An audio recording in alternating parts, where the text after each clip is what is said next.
we're just going back now? That's true, but... Traveler, Paimon! Please wait. Lenny... I know you may not want to speak to me right now.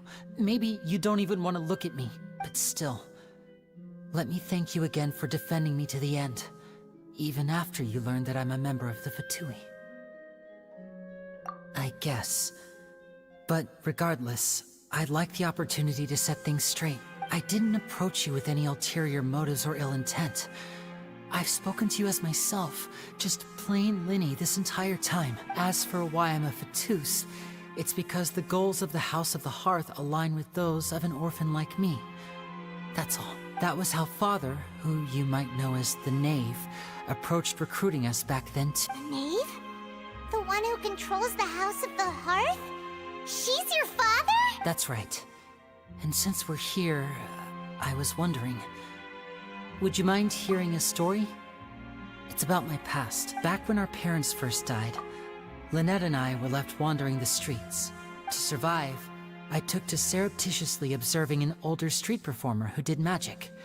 It took me several days to figure out how he pulled off his amazing tricks. I took my sister through several streets until we found a crowded corner, and we began to perform magic tricks there. To my surprise, we proved to be pretty popular, and we could at least stop worrying about where our next meal would come from for a time.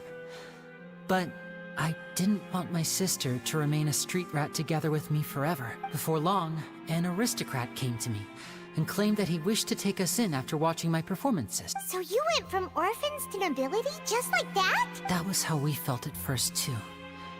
As if fate was on our side and we could say goodbye to those painful days. But I gradually discovered that while we were called foster children, he was really after my talent for magic trick. He would constantly take me to all sorts of banquets to garner attention, which he would then use to expand his social circles. That doesn't seem too bad either. Better than roaming the streets at any rate. It took a while for me to realize just how dark his heart really was. After one particular performance at a banquet, I discovered that Lynette was not on the same return vehicle as me. I waited a long time after we returned home, but she did not come back. I went to that noble's bedroom and asked him about her whereabouts. The answer he gave me was, she caught the eye of the most eminent person at the banquet, so I sent her over as a gift. I mean, you'll be able to perform your magic regardless of who your assistant is, yes? Oh no.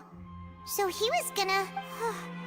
But wouldn't Fontaine's laws deal with such people? As far as outsiders are concerned, this is a relationship akin to adoption or foster care, and they have their ways of escaping the eye of the law. I managed to ferret out the location of the mansion of that so-called eminent person, and hurried through the night. But by the time I leaped over the walls, avoided the guards, and made my way in, all I saw was the moonlit ground covered in blood, and the knave standing there in the darkness. So, she'd already taken care of that guy. That's right.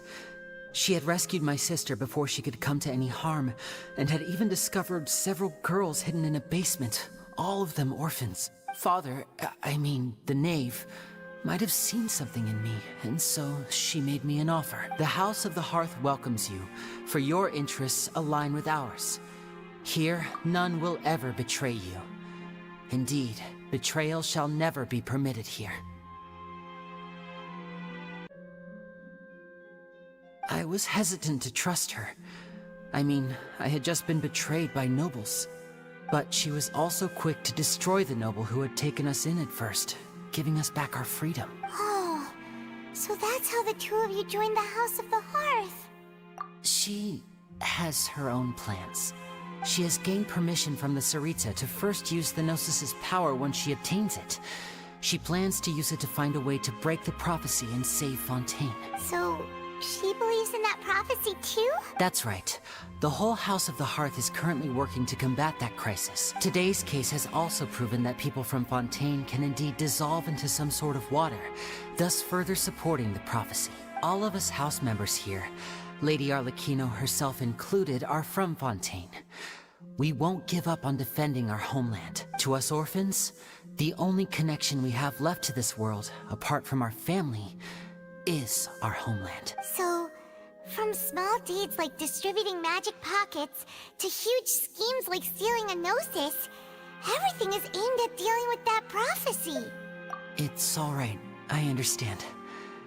The only thing I can do is relate all this to you. I just hope you can understand that even as a member of the house, I have never stopped making my own decisions, and that I believe what I'm doing is right. If you should need anything at all in the future, feel free to find me.